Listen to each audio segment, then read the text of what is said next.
மல்லி,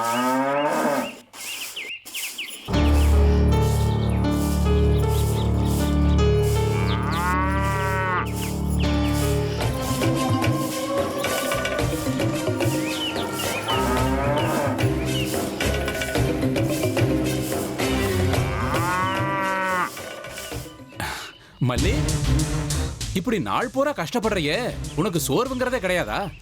இல்லங்கய்யா, எனக்கு சோர்வு எதுவும் கிடையாது. எனக்கு இந்த வேலையெல்லாம் செய்யறது ரொம்ப பிடிக்கும். பிடிச்சு செய்யறதுனால எனக்கு கஷ்டம் எதுவும் இல்லைங்க. உன் வாயால நீ என்ன சொன்னாலும் உன் கைய பார்த்தா உண்மை தெரியுது. ஐயோ, இங்க பாரு, எப்படி செவந்து போயிருக்கு பாரு. எங்க ஊர்ல இருந்தப்போ இதை விட 5 மடங்கு செவந்து போயிருக்கோம். ஏன்னா அங்கெல்லாம் எங்க வீட்டுக்குள்ள வெளியில வெயில் காத்த மாரியம்மன் கோவில்ல எல்லா இடத்துலயும் நான் தான் செய்வேன். அதுவும் இல்லாம அந்த ஊர்ல கல்ல கூட உடைச்சிருக்கேன். இதெல்லாம் பெரிய வேலையே இல்ல. அப்படியா? இந்த சின்ன வயசுல இவ்வளவு வேலையெல்லாம் செய்வியா? உன்னோட கைய எவ்வளவு அழகா இருக்கு. அட, என்ன இது? என்னாச்சு? என்னோட கையில என்ன இருக்கு? பொம்பளை பிள்ளைங்க வெறும் கையோட இருக்க கூடாது. இரு,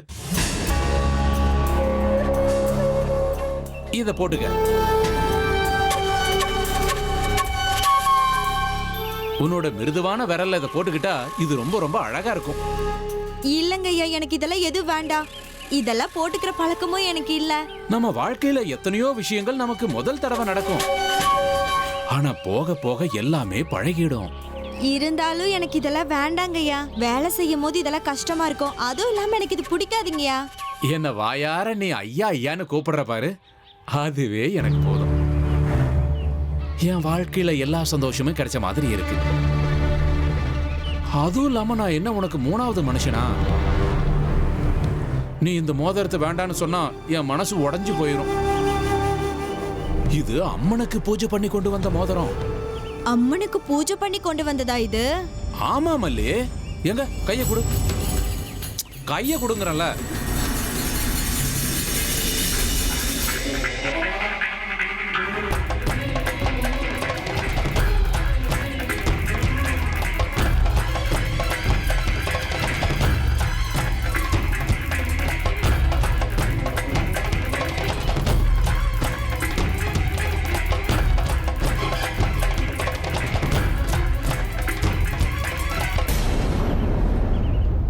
இத நீ கழட்டினா அம்மனுக்கு கோபம் வந்துரும். இந்த மோதிரம் விரல்லையே இருக்கணும். பார்க்கவும் லட்சணமா இருக்கும். வீட்டுக்கு போய் சேகரங்கிட்டையும் லலிதாண்ணிக்கிட்டையும் இந்த மோதிரத்தை காட்டு. ராஜமாதா இருக்காங்களே பாட்டி, அவங்களுக்கும் இத காட்டு. நான் தான் இந்த மோதிரத்தை போட்டு விட்டேன்னு எல்லாருக்கிட்டையும் சொல்லு. எல்லாரும் சந்தோஷப்படுவாங்க. மறந்துடாத. நீ என் தங்கம். சரி, வீட்டுக்கு போ.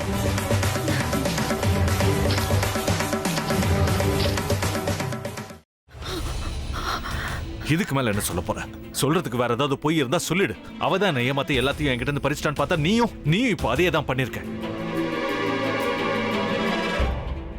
ஏன் ஆலியா, ஏன் இப்படி பண்ண? இந்த உலகத்துல பாட்டிக்கு அப்புறம் நான் யார் மேலேயாவது உயிரையே வச்சிருக்கேன்னா அது ஊ மேலதான் உனக்கு தெரியாதா? ஏன் இப்படி பண்ண ஆலியா? உனக்கு காசு பணம் அவ்வளவு முக்கியமா போயிடுச்சு. அதுக்காக நம்ம உறவை கூட மறந்துடுவியா?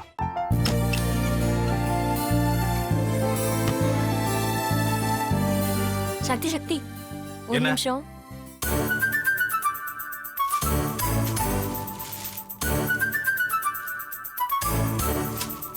இந்தாங்க.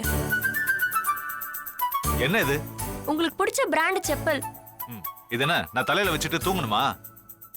சரி, அதை விடுங்க. இங்க பாத்தீங்களா, டைம் பீஸ். இதோட அலாரம்க்கு தான் நீங்க டெய்லி எந்திரிக்கணும். அதெல்லாம் என் மொபைல்ல இருக்கு. முத்து, முத்து,